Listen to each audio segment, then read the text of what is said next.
దీనికన్నా worst show చూపిస్తే మీకు లైఫ్ టైం సెటిల్మెంట్ రా.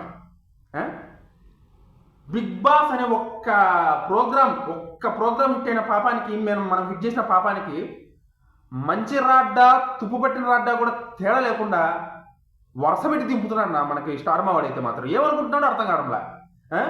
మనేదో బీబీ జోడి 2 అని ఒక ప్రోగ్రామ్ వదిలాడు, అట్టర్ ఫ్లాప్ అయింది. ఇప్పుడు మ్యాడ్ ఫర్ ఈచ్ అదర్ అంటున్నాడు, జనాలు మ్యాడ్కి పోతున్నారు. ఇంకా నెక్స్ట్ టైం వదులుతాడో భయంగా ఉంది నాకైతే. పొరపాటున హిట్ చేసామా బిగ్ బాస్ షో అని అనిపిస్తుంది నాకైతే. ఎంత వరస్ట్గా ఉంది. ఏదో కళ్యాణ్ తనుజ ఎప్పుడు వాళ్ళ గురించి కాకుండా కాస్త కొత్తగా ట్రై చేద్దాం, వేరే రివ్యూలు ఏమైనా ఇద్దాము, వాళ్ళ అప్డేట్స్ లేనప్పుడు ఖాళీగా ఏం కూర్చుంటామని చెప్పి మ్యాడ్ ఫర్ ఈచ్ అదర్ రోజు షో చూశాక అర్థమైంది ఏంటంటే నా జీవితంలో ఒక గంట సేపు వేస్ట్ అయింది అనవసరంగా. నా చెప్పు తీసుకొని నేను కొట్టుకోవాలి ఆ షో చూసినది అని అంత చిరాకు వచ్చింది.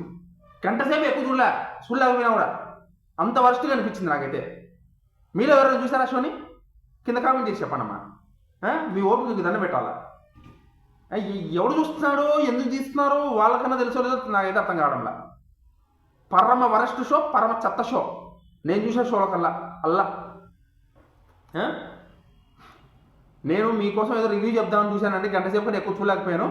మీరు కావాలనుకుంటే మళ్ళీ మీకోసం చూస్తాను, కానీ లేదు అవసరం లేదనుకుంటే వదిలేస్తాను నేను కూడా. దాని గురించి అసలు ఆలోచించను. ఏదో నాకు రివ్యూ చేయాలా వద్దో మీరు కొంచెం చూసి చెప్తే కింద కామెంట్స్లో చేద్దాం. ఓకే, ఒకవేళ చూసి మీకు ఇంట్రెస్ట్ ఉంటే అసలు అది కూడా, లేకపోతే నేను నా టైం పక్క పెట్టుకోదలుచుకోవట్లేదు. మీరే చెప్పండి మరి. ఓకే.